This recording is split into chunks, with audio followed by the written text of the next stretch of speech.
Hello everyone. NEET module की श्रृंखला में मैं सुनीता बैरागी आप सभी विद्यार्थियों का स्वागत करती हूँ। इस श्रृंखला में हम आज पढ़ने वाले हैं जेनेटिक्स के कुछ महत्वपूर्ण शब्दावली। कल हमने देखा था कि मेंडल ने मटर का चुनाव अपने प्रयोगों के लिए क्यों किया था, क्योंकि मटर में विपर्यायी लक्षणों की संख्या अधिक थी। तो कितने विपर्यायी गुणों का उन्होंने उपयोग किया था, यहाँ पर आप देख पा रहे हैं बोर्ड में। पहला लंबाई का गुण उन्होंने लिया था, पुष्प का रंग, बीज का आकार, बीज पत्र का रंग, फली की आकृति, फली का रंग, पुष्प की स्थिति। अब लंबाई का गुण जैसे कि दो यहाँ पर हमें पौधे, विपर्यायी का मतलब होता है कंट्रास्ट कैरेक्टर, विपरीत एक दूसरे के। जैसे लंबाई में हम एक पौधा लंबा ले लेंगे और एक पौधा हम बौना ले सकते हैं। पुष्प का रंग, एक का हम लाल ले सकते हैं, एक पौधे का पुष्प जो है वो श्वेत ले सकते हैं। तो इस तरह से उन्होंने मटर के पौधे में 7 विपर्यायी लक्षणों का अपने प्रयोगों में उपयोग में लाया था। अब हम देखें टर्मिनोलॉजी कि हम आनुवांशिकी में किस तरह की शब्दावली का, किस तरह की तकनीकी शब्दों का उपयोग करते हैं जो उन्होंने अपने प्रयोगों में किया है। तो सबसे पहला हम देखेंगे जीन। जीन किसे कहते हैं, जीन शब्द का उपयोग किसने किया है, किस पर्पस के लिए जीन शब्द का उपयोग किया गया। तो जीन शब्द का उपयोग सर्वप्रथम जोहानसन नामक वैज्ञानिक ने किया था। आप याद कर सकते हैं J for gene, J for Johansson. तो जीन्स क्या है? मेंडल ने अपने समय में जीन शब्द का उपयोग नहीं किया था, उन्होंने कारक शब्द का उपयोग किया था। उसे मेंडेलियन फैक्टर कहा जाता था। फैक्टर का मतलब होता है कारक। तो जीन्स क्या होते हैं? एक्चुअली जीन्स जो होते हैं वह आनुवांशिक गुणों के वाहक होते हैं। वाहक का मतलब होता है एक पीढ़ी से दूसरी पीढ़ी में ले जाने वाला। तो कैसे पैतृक गुण एक पीढ़ी से दूसरी पीढ़ी में स्थानांतरित होते हैं, कौन ले जाता है उनको ले जाते हैं जीन्स। अब क्वेश्चन ये होता है कि अनुवांशिकी की जो इकाई है उसे हम क्या कहते हैं? जीन कहते हैं। अब कहाँ पर ये जीन पाए जाते हैं, कितनी संख्या में हमारे शरीर में हो सकते हैं? तो जीन्स जो होते हैं वह गुणसूत्र में एक विशेष स्थान पर पाए जाते हैं। उस विशेष स्थान को हम कहते हैं लोकस। यदि गुणसूत्रों की हम संरचना देखें तो वहां पर बीड के मोती के समान संरचना पाई जाती है, उन्हीं पर लोकस रहते हैं, वहीं पर जीन्स स्थित रहते हैं। और जीन्स जो होते हैं वे पेयर्ड होते हैं। अब जीन्स की एक और खास लक्षण ये होता है कि जीन्स जो होता है वह डीएनए का एक छोटा सेगमेंट होता है जो कि लक्षणों का निर्धारण करता है, लक्षणों का नियंत्रण करता है। तो जीन क्या है? एक तरह से कारक है, मेंडेलियन कारक जिसे हम कह सकते हैं, जिनका नियंत्रण लक्षणों पर होता है। वे लक्षणों के लिए जिम्मेदार होते हैं, वे लक्षणों को एक पीढ़ी से दूसरी पीढ़ी में पहुंचाने का कार्य करते हैं। दूसरा हम देखेंगे इकाई लक्षण क्या होते हैं। इकाई लक्षण जो है, अभी मैंने कहा कि जीन प्रत्येक लक्षण का नियंत्रण करता है, निर्धारण करता है। तो उन्हीं लक्षणों को हम इकाई लक्षण कहते हैं। इकाई लक्षण के 2 या 2 से अधिक रूप हो सकते हैं। जैसे मैंने लक्षण लिया लंबाई का, तो 2 रूप में हो सकते, एक लंबा एक बौना। तीसरा हम देखेंगे एलील या एलीलोमार्फ या युग्म विकल्पी।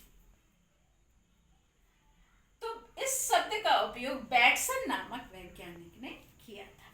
तो एक ही कारक के द्वारा इकाई लक्षण के विपर्यायी रूपों का नियंत्रण होता है, उसे एलील कहते हैं। सिंपल वर्ड्स में हम कहते हैं alternative form of genes. Genes के अल्टरनेटिव फॉर्म को ही हम क्या कहते हैं? विकल्पी रूप को हम क्या कहते हैं? एलील। जीन के विकल्पी रूप को ही हम क्या कहते हैं, एलील या एलीलोमार्फ या युग्म विकल्पी कहते हैं। युग्म पेयर में होते हैं। अब एलील को हम कितने भागों में बांट सकते हैं? एलील को हम दो भागों में बांट सकते हैं। एक प्रभावी एलील होता है और दूसरा होता है अप्रभावी एलील। तो पहला हम देखेंगे प्रभावी एलील। तो वह एलील जो प्रत्येक पीढ़ी में अपने लक्षण को प्रदर्शित करता है, प्रदर्शित करने की क्षमता रखता है, प्रत्येक पीढ़ी में अपने आप को एक्सप्रेस करता है, अपने आप को प्रकट करता है, उसे हम क्या कहते हैं, प्रभावी एलील। जैसे उदाहरण के लिए यदि हम लंबाई का एक गुण ले लेते हैं, लंबे पौधे का जो एलील होता है वह कैपिटल टी होता है, अर्थात प्रभावी लक्षण को हम अंग्रेजी के कैपिटल लेटर के द्वारा प्रदर्शित करते हैं। ये हर पीढ़ी में अपने आप को प्रकट करते हैं। ऐसे एलील को हम प्रभावी एलील कहते हैं। दूसरा है अप्रभावी एलील। अप्रभावी एलील वह एलील है जो प्रभावी एलील की उपस्थिति में अपने लक्षण को प्रकट करने में असमर्थ होता है।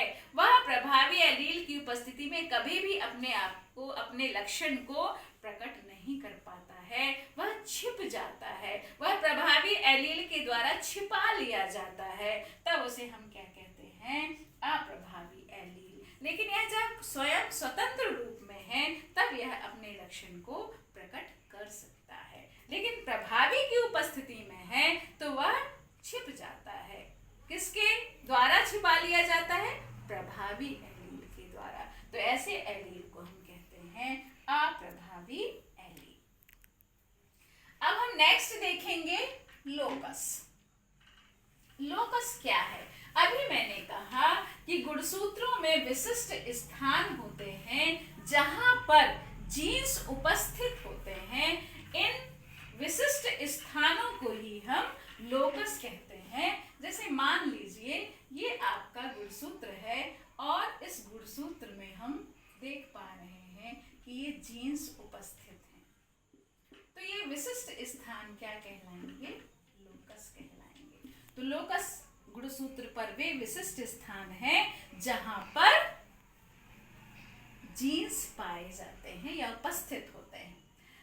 नेक्स्ट कैरेक्टर हम देख रहे हैं, नेक्स्ट टर्मिनोलॉजी में देख रहे हैं टर्म जीनोटाइप। जीनोटाइप को हम लक्षण प्ररूप भी, जीन प्ररूप भी कहते हैं। जीन प्ररूप कहते हैं। इसका भी, इस शब्द का भी उपयोग जोहानसन नामक वैज्ञानिक ने किया है। जीनोटाइप यानी किसी भी जीव के जेनेटिक संगठन क्या है, genetic constitution of an organism. किसी भी जीव का जेनेटिक संगठन ही जीनोटाइप कहलाता है। फॉर्मेट ऑफ जीन्स हम कह सकते हैं। प्रारूप का मतलब होता है फॉर्मेट और जीन्स, इसे हम कहते हैं जीनोटाइप। जेनेटिक कॉन्स्टिट्यूशन या जेनेटिक संगठन किसी भी जीव का जेनेटिक संगठन। जैसे हम देखेंगे मनुष्य में 46 गुणसूत्र होते हैं, जिसमें 44 जो होते हैं वो ऑटोसोम होते हैं और 2 जो होते हैं वह लिंग गुणसूत्र होते हैं। तो यदि हमसे कहा जाए कि स्त्री का क्या जीनोटाइप होगा, तो स्त्री का जीनोटाइप होगा 44A + XX। पुरुष का क्या होगा, पुरुष का होगा 44A + XY। तो इसे हम क्या कहते हैं, जीनोटाइप कहते हैं। नेक्स्ट हम देखेंगे फिनोटाइप। फिनोटाइप क्या होता है या जिसे हम लक्षण प्रारूप कहते हैं।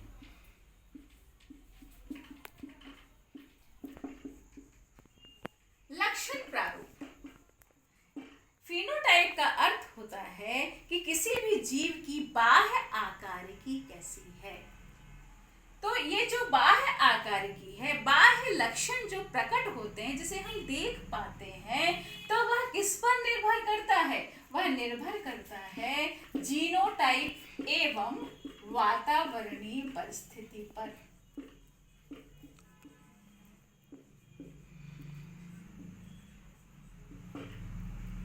उसे हम कहते हैं फिनोटाइप। फॉर एग्जाम्पल, एक ही फिनोटाइप के दो जीनोटाइप हो सकते हैं।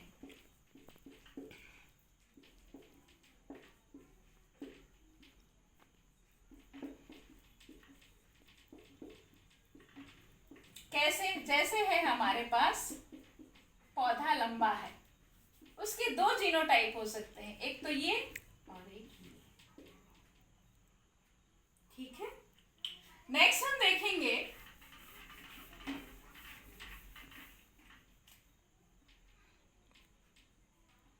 समयुग्मजी।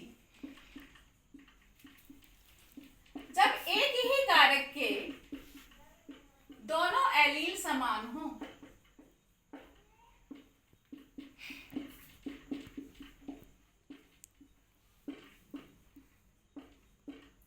जो समान युग्मक उत्पन्न करते हों,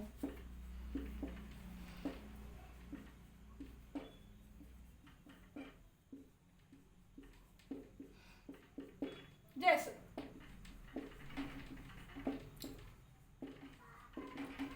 लंबाई का हमने ले लिया,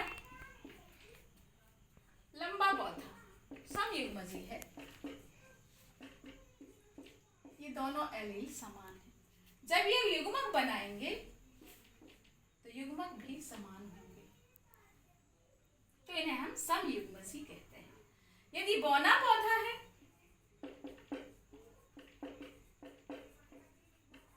शुद्ध रूप से, वो भी समयुग्मजी होगा, समान युग्मक उत्पन्न करेगा। अब हम देखेंगे विषम युग्मजी। विषम का अर्थ होता है भिन्न।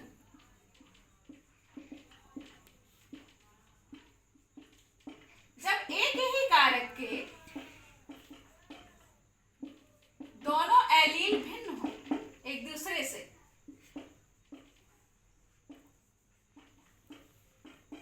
उसे विषम युग्मजी कहते हैं। जैसे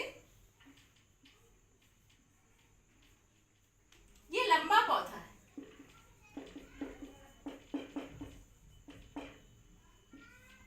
इसके दोनों एलील एक दूसरे से डिफरेंट हैं, ये असमान युग्मक उत्पन्न करते हैं।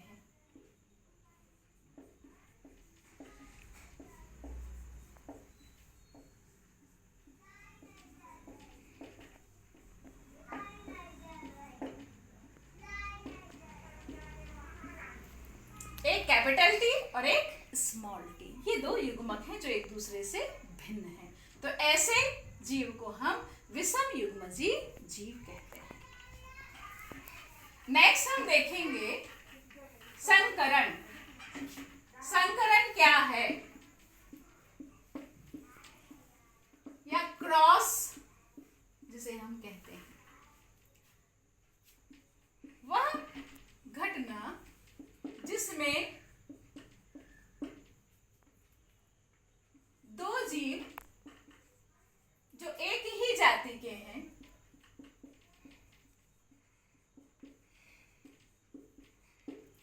भिन्न गुणों को लेकर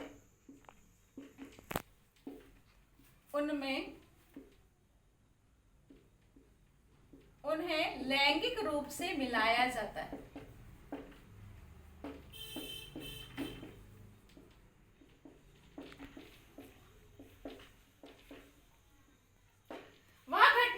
दो जीव एक ही जाति के हैं परंतु उनके गुण भिन्न हैं, उन्हें लेकर लैंगिक रूप से मिलाया जाता है, तब उसे हम कहते हैं संकरण। जैसे उदाहरण के लिए हमारे पास दो पौधे हैं एक ही जाति के, मटर के। एक लंबा पौधा है, दूसरा है बौना पौधा, भिन्न गुण लिए हुए हैं। उनको आपस में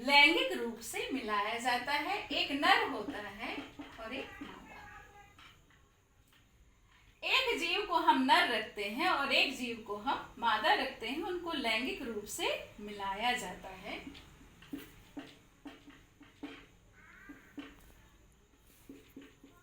तब इस घटना को हम संकरण कहते हैं। इसके दौरान संतति उत्पन्न होती है। इसी को आगे बढ़ाते हैं संकर। जब दो जीव, एक ही जाति के दो जीवों को जिनमें भिन्न गुण होते हैं, आपस में जब लैंगिक रूप से उन्हें मिलाया जाता है या संकरण कराया जाता है, तो उससे उत्पन्न होने वाली जो संतति है उसे हम क्या कहते हैं? संकर कहते हैं। उनके एलील जो होते हैं वो भिन्न होते हैं, तो इससे हमें गैमेट मिलेंगे। ये चेकर बोर्ड बनाया मैंने, इससे हमें दो गैमेट मिलेंगे, कैपिटल टी, इससे हमें मिलेंगे स्मॉल टी। इसका क्रॉस हम इसके साथ करवाएंगे, कैपिटल टी स्मॉल टी। इसका क्रॉस इसके साथ करवाएंगे, कैपिटल टी स्मॉल टी। इसका क्रॉस इसके साथ, कैपिटल टी स्मॉल टी। इसका क्रॉस इसके साथ, कैपिटल टी स्मॉल टी। तो ये हमें सारे पौधे ऐसे शुद्ध नहीं मिल रहे हैं। इन पौधों को हम संकर पौधे कहते हैं। इन दोनों के जो एलील हैं वो एक दूसरे से भिन्न हैं।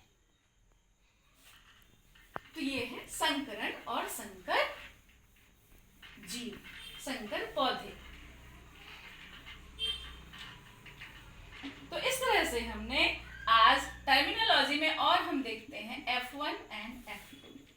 F1 का मतलब होता है फर्स्ट फीलियल जनरेशन।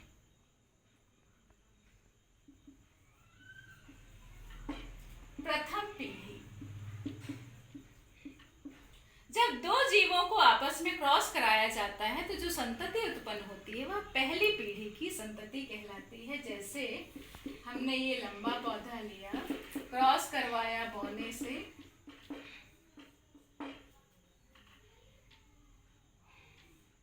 ये गैमेट आया, यहां से गैमेट आया। ये कौन सी पीढ़ी हो गई? फर्स्ट पीढ़ी, फर्स्ट फीलियल जनरेशन।